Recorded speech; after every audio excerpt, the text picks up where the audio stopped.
Welcome here to TalkFCB and welcome back to the channel, guys. I hope you all recovered from that January transfer window. It's like I say, towards the end especially, very, very chaotic. But in the end, we got our man, and in today's video we're going to be talking a lot more about the arrival of Pierre-Emerick Aubameyang and exactly what he'll bring, and I'm going to be addressing some of the questions you guys have had about Aubameyang at Barça. We're also going to be talking again about Ousmane Dembélé. Is a topic that continues to come up, but today we're going to be talking about some big words from Joan Laporta, the president, who spoke out this morning about that situation, and we're also crucially going to be discussing the big decision that Xavi has to make as one of our January signings will miss out on our Europa League squad list. But which signing should it be?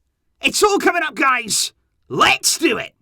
Come on. But first of all, following on from that hectic January period, what I have to start with in today's video is a massive congratulations and just sheer appreciation for what Matia Almani did in that transfer window. Because honestly, guys, heading into the January transfer window, we had nothing. We had no room in our squad for players. We had no margin on our wages. We were right up to our La Liga salary cap.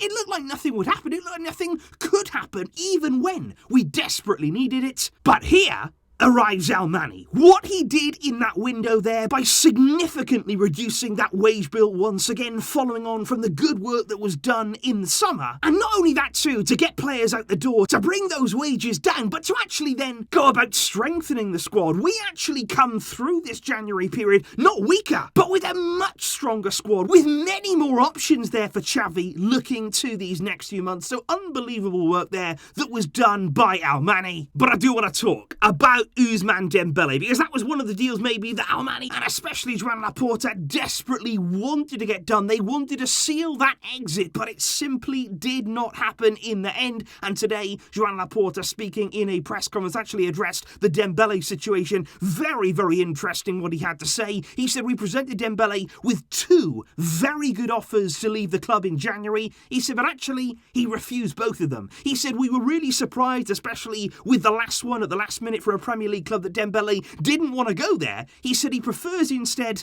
to stay here for 6 further months. He said, we believe that Dembélé already has an agreement in place with another club. He said, we think that's already happened. He said he didn't want to leave the club in January, so it's difficult to understand his position otherwise, because it makes no sense for him, for the rest of the season, and also for the club. And what was also very interesting and crucial there as well was the fact that Laporta said, yes, right now he's in the squad, he is still available to Xavi. And he said, yes, of course, we must think about the present, but he was very keen to say, we've also got to think here in our selection about the future. And he said, we know Dembele will not be here next season, and that's the biggest hint yet that, again, the club are going to stick to their principles. They're going to stick very much to what they believe in, and Dembele is still set to stay in the stands. And like I did say yesterday, the club are very unhappy, very frustrated, and you can completely understand why in Dembele's actions, in the way that he's conducted himself, the way his agent has also conducted himself throughout this January transfer window. They are so unhappy, like I say, that they are even looking into options as how maybe Dembele may not continue here until the end of the season. Barça would very much consider giving him the letter of freedom, actually releasing him there, giving him the option to walk away from the club for free, for nothing at all, just like Arsenal did with Aubameyang here, somebody who they wanted to be rid of, somebody who they wanted to move on. Dembele then, if he accepted that letter of freedom, he could go and sign with any club that he wants. He could actually go away there, play some football, sign with the club, and all of that.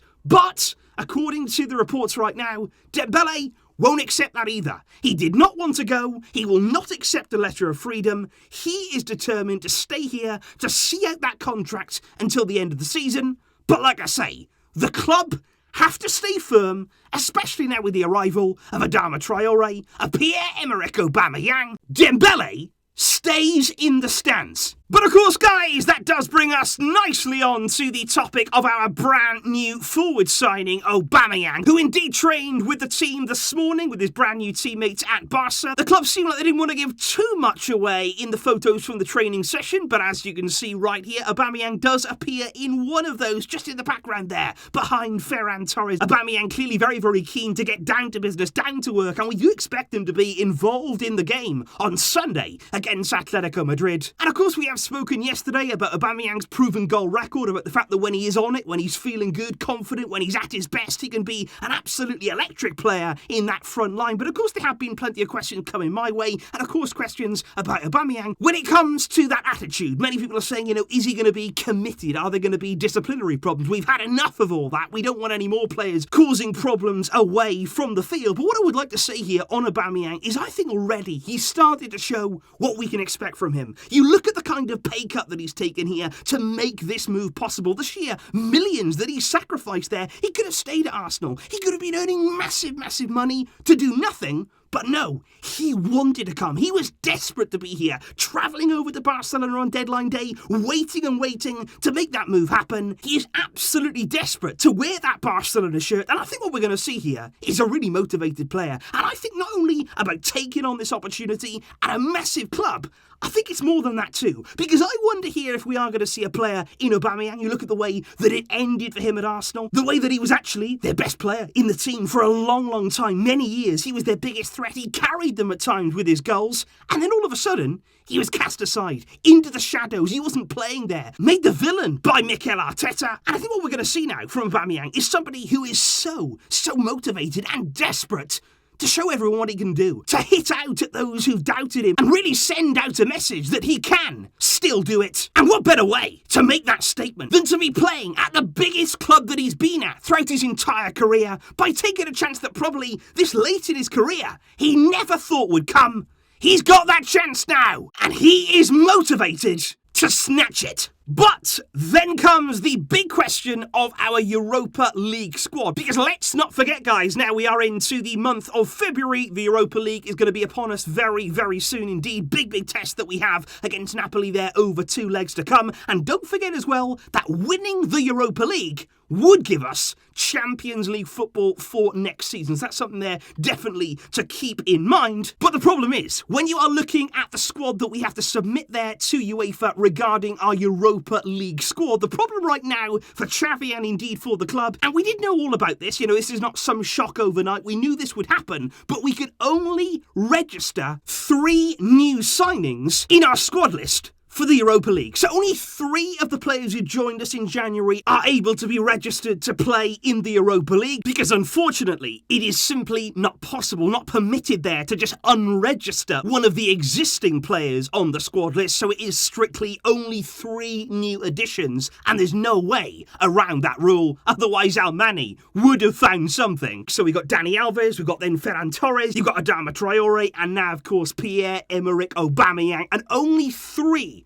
of those can be registered in the Europa League. So, of course, one of them is going to have to miss out. And there's plenty of conversation already about exactly which one of those would you sacrifice. You're looking there at our forward options in the Europa League. There will also be, by the way, no Ferran Jukla, no Abde either in the squad. So you are certainly light in those forward areas. Do you want Aubameyang and Adama Traore and Ferran Torres, who of course is going to be involved? Our biggest signing by a considerable margin this month. And that is why right now I would be leaning, and it is unfortunate, but towards Dani Alves. Because honestly, should he really be playing in these midweek games anyway? If he's going to be playing in a La Liga game on the weekend, do you then want him playing 2-3 games in a week anyway? You got Serginho Dest there, you've got Mingueza Araujo maybe, who can cover in a right back or right centre back area if we play a back 3 or whatever Xavi is planning on doing. And let's face it as well, it's the Europa League. Does Dani Alves really want to be breaking his neck to play in this competition? Would he rather play some of the league games instead of here dropping down? He's a Champions League player. That's all he's known throughout his career. So I think they're lining up with Ferran, having the option of Adama Traore, who, let's not forget as well, may play in a wing-back role. We don't know how Xavi is going to use him, and also counting on Aubameyang to score some goals in the Europa League.